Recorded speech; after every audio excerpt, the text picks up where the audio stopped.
ఇది ప్రతి ఒక్కరూ కూడా గుర్తుపెట్టుకోవాల్సిన అవసరం ఉన్న సమయం.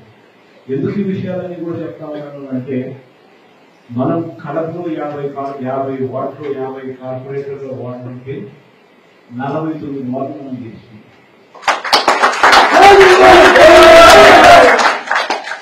49 వార్డులు మనం గెలిచిన తర్వాత ఈరోజు చూస్తా ఉన్నాం కేవలం ఒక 8 మంది దారి పెడదారిని పట్టిన పరిస్థితుల మధ్య ఈరోజు మనం కొనసాగిస్తాం. నిజంగా ఒకటి వీళ్ళందరికీ కూడా బాధ అనిపిస్తుంది చూసినప్పుడు. ఎందుకంటే మన ప్రభుత్వం దేశ చరిత్రలో ఎప్పుడు ఎవరు చేయని విధంగా మన ప్రభుత్వం పనిచేసింది. ఈరోజు మనం ప్రతిపక్షంలో ఉన్నాము అని అంటే మనం పని చేయగలం. ఈరోజు మనం ప్రతిపక్షంలో ఉన్నాము అని అంటే మన ప్రజలకు ఇచ్చిన మాట కాపీ కాదు. ఈరోజు మనం ప్రతిపక్షంలో ఉన్నాము అని అంటే కేవలం ఒకే ఒక కారణం ఏంటంటే అబద్ధాలు మనం చెప్పలేకపోవడం వల్ల మాత్రమే మనం ప్రతిపక్షంలో కూర్చోవాలి.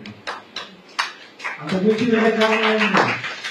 ఆ రోజు ఎన్నికలప్పుడు జరిగేటప్పుడు కూడా నా మీద కూడా ఇదంతా కూడా నా మీద కూడా అడిగినారు, అన్న ఏం చేస్తా ఉన్నాం? చంద్రబాబు నాయుడు ఇంట్లోకి పోతా ఉన్నాడు, ఇంట్లో ప్రతి మనిషిని కూడా నా చిన్నపిల్లలు కనబడితే నీకు పదవి అంటాడు, నా చిన్నపిల్లలు కడితే నీకు 10,000 అంటాడు, నా చిన్నపిల్లలు నీకు 10,000 అంటా ఉన్నాడు, అక్క కనిపిస్తే నీకు 18,000 అంటాడు, నీకు 18,000 అంటాడు, నీకు 18,000 అంటాడు, ఆ పెద్దమ్మ కనపడిందంటే ఇంట్లో నీకు 48,000 అంటాడు, నీకు 48,000 అంటున్నాడు. ఇంట్లో నుంచి నిరంజన్ కన్నా తక్కువ వయసు కావాలి.